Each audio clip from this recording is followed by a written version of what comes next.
అందరికీ నమస్కారం. ఈ శరీరం పేరు గోమాత సురేష్. ఎందుకు ఈ గోమాత అని పేరు పెట్టుకున్నాం అంటే, ఆవు గురించి ఒక 2 విషయాలు చెప్పుకుందాం.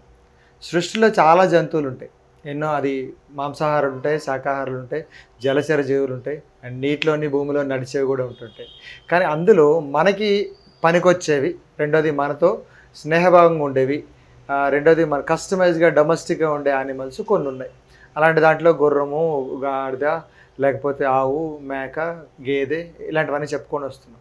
కానీ ఎందుకు అంత మంచి శ్రేష్టమైనదేంటి అంటే, ఆవే ఎందుకు శ్రేష్టమైందంటే, కొన్ని పాతకాలం నుంచి మనుషులందరూ ఏంటంటే కొన్ని రకాలుగా ఆలోచించారు. ఇది ఎందుకు, దీంట్లో ఏమి శ్రేష్టం అంటే, మొదటగా ఉండేది ఏంటంటే తన శుచి శుభ్రతగా ఉంటుంది. అంటే ఎప్పుడు తన శరీరాన్ని నాక్కుంటూ ఉంటుంది అండ్ నీట్ అయిన ప్రదేశంలోనే కూర్చుంటుంది.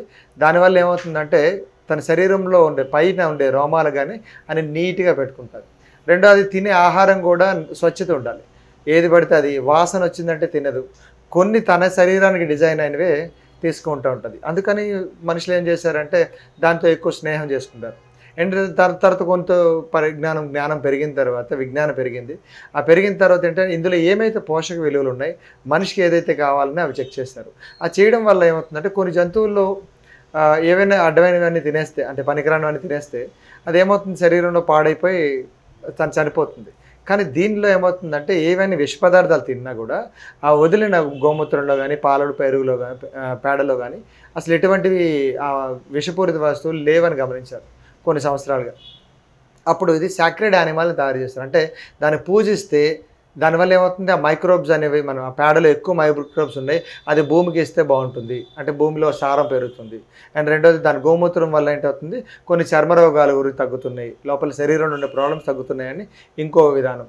పాలు తాగితే పాలలో ఉండే విధానం చిన్నపిల్లలకి, ఆడవారికి చాలా మంచి పోషక విలువలు అందుతాయని చెప్పేసి దాన్ని ఒక సాక్రెడ్ యానిమల్ తయారు చేశారు. ఎందుకు, తన వల్ల నేను బతుకుతున్నాను, నా ప్రకృతి బతుకుతుంది, నా పంటలు బాగుంటున్నాయి, దిగుబడి బాగా వస్తుంది అని మనిషి తెలుసుకొని దాన్ని ఒక సాక్రెడ్ యానిమల్గా పెట్టి ఒక దేవతా స్వరూపంతో చేసుకున్నాడు. కానీ గోవు మాత అయింది. అంటే ఒక తల్లి ఎలాగైతే చూస్తుందో అలాంటివన్నీ. 100 ఆవుల దగ్గర ఒక దూడను వదిలినా తిన్నగా వాళ్ళ తల్లి దగ్గరికి వెళ్తుంది. ఆ తల్లి కూడా ఏం చేస్తుంది, దాని దూడనే ఇస్తుంది. దాన్ని స్వాద్ అంటే బాగా సుగంధంతో కూడుకుంటుంది కదా, వాత్సల్య, వాత్సల అని పిలుస్తాం. అలాంటప్పుడు ప్రతి ఒక్కదానికి ఆవుకి చాలా మంచి పేర్లు పెట్టుకున్నారు. పూర్వకాలం నుంచి ఉండే లోపల ఉండే ఔషధ గుణాలు ఏంటో అని తెలుసుకున్నారు. ఇంత కాకుండా డైసెక్ట్ చేస్తే తన లోపల గోరజన్ ఉంటుంది. అదేవిధంగా 4 రకాల పొట్టలు, అంటే 4 ఫిల్టరింగ్ చేస్తుంది. ఏదైనా ఒక పేపర్ కానీ, ప్లాస్టిక్ కానీ తింటా కూడా అది మూత్రంలో, పేడలో అసలు రానివ్వదు. సో ఇన్ని రకాలుగా ఉన్నాయి కాబట్టి గోవుని మాత అంటారు. అందులో ఈరోజు మనం పేడ గురించి తెలుసుకుందాం. అంటే గోమయం అంటాం. అంటే చూడండి, అందరికీ మలం మలం మలం అంటారు. జంతువుల తాలూకా ఎక్స్క్రీషన్ ఏదైతే ఉందో అవంతా దుర్గంధభరితం, కంపు కొడుతుంటుంది, అంటే ముక్కుకు నచ్చనైన ఒక స్మెల్ ఉంటుంది. కానీ ఆవుది ఏంటుంటుంది, గోమయం అంటారు. అది ఒక సుగంధభరితమైనది. ఏముంటుంది అంటే ఆవులో, ఆ పేడలో మనకి పనికొచ్చేవి, తనకి అవసరమైన కొన్ని ఆకులు ఉంటాయి. తులసి అవ్వచ్చు, వేప అవ్వచ్చు, కొన్ని రకాల ఔషధ గుణాలు, అంటే పునర్నవ అనుకోవచ్చు, రైట్, శతావరి అనుకోవచ్చు, ఇలాంటి గడ్డి, పచ్చగడ్డి కానీ, ఆకులు, జామ ఆకులు కానీ, మామిడి ఆకులు కానీ, నేరేడు ఆకులు కానీ, ఇలాంటివన్నీ ఒక తార్పిని బాగా ఎక్కువ తింటుంటుంది, మనకి పనికొచ్చేవి. రెండోది బాగా మెత్తగా చేస్తుంది, గ్రైండ్ చేసుకుంటుంది, మళ్ళీ లోపల నుంచి తెచ్చుకుంటుంది, నెమరేసుకుంటుంది, బాగా నెమరేసుకొని తన శరీరం తయారు చేసుకుంటుంది. మనకేం చేస్తుంది, బాగా ఫిల్టర్ చేసుకొని బాగా మంచి గ్రాన్యూల్స్ తయారు చేసి ఒక మంచి పేడని ఇస్తుంటుంది. ఆ పేడలో ఉండే గుణాలు ఏంటంటే ఒక గమ్ రిలేటెడ్ ఉంటుంది. మీరు ఎప్పుడైనా ఆవు పేడ చూసారా, లేకపోతే ఎద్దు పేడ చూసినప్పుడు ఒక చక్రం మధ్యలో, అంటే ఒక పేడ బాగా చక్రాలు పద్మం పూలాగా వేస్తుంటుంది, ఆ పేడ మధ్యలో కూడా గమ్ ఉంటుంది. సో ఇలాంటి దేనికంటుందంటే బాగా అట్రాక్ట్ చేస్తుంది పురుగులన్నిటిని, వానపాముల్ని, అంటే భూమిని బాగా సారవంతం చేయడం. ఎందుకంటే అదే నేచర్ నుంచి మళ్ళీ తీసుకొచ్చి మళ్ళీ నేచర్ ఇస్తుంది.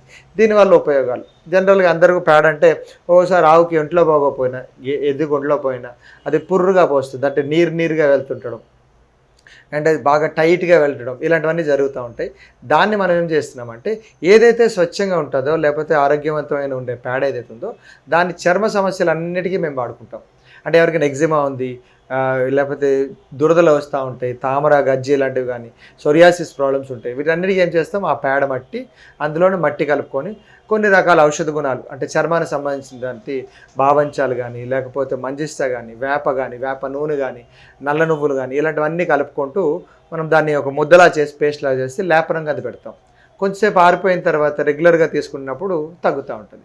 కొందరికి ఏం చేస్తాము, లోపలికి ఆ రసం ఏదైతే ఉందో ఆ రసాన్ని మనం లోపలికి వేస్తున్నాం, అంటే తాగిపిస్తున్నాం బాగా పిండి చేసి. ఎందుకు అది రసం అంటే ఇది తప్పు కాదు, ఆకుల తాలూకు రసాలు మెత్తగా నూరి తను ఫిల్టర్ చేసి ఇచ్చిన రసాలు. ఆ రసం అనేది లోపలికి తీసుకున్నప్పుడు ఒక ఔషధంగా, అంటే లోపల ఎటువంటి ఈ లివర్ సమస్యలు, కిడ్నీ సమస్యలు ఉన్న వాళ్ళకి చాలా వేగంగా తగ్గుతున్నాయి. సోరియాసిస్ అయితే చాలా వేగంగా తగ్గుతుంది.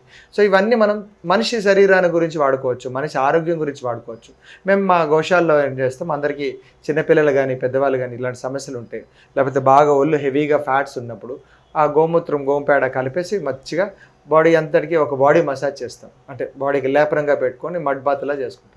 ఒక 20 నిమిషాలు పోయిన తర్వాత బాడీ చూస్తే ఒక మంచి తేజవంతంగా ఉంటుంది, చెమట పోర్స్ అన్ని ఫ్రీ ఉంటాయి, చెమట మీద బాగా ఇదేదో అంటుకున్నట్టు ఉండదు, ఫ్రెష్గా ఉంటుంది. అంటే సబ్బు ఏదైతే ఉంటే ఒక లేయర్గా కాకుండా ఈ పేడతో ఎప్పుడైతే అట్లీస్ట్ ఒక నెలకు ఒకసారి చేసుకుంటే సోరియాసిస్ రాకుండా, ఎగ్జిమా రాకుండా, దురదలు రాకుండా అలాంటివన్నీ చేసుకోవచ్చు. అంటే ఆవుకి ఎంత దగ్గరగా, ఎద్దుకి ఎంత దగ్గరగా అవుతున్నామో అలాంటప్పుడు మాత్రమే ఇలాంటి రోగాలు అనేవి చాలా వరకు తగ్గుతుంటాయి. సృష్టిలో ఋషులు అందరూ చేశారు, దానిపై శాస్త్రవేత్తలు చేస్తున్నారు, యోగులు చేస్తున్నారు, మనం ఎందుకు చెయ్యం?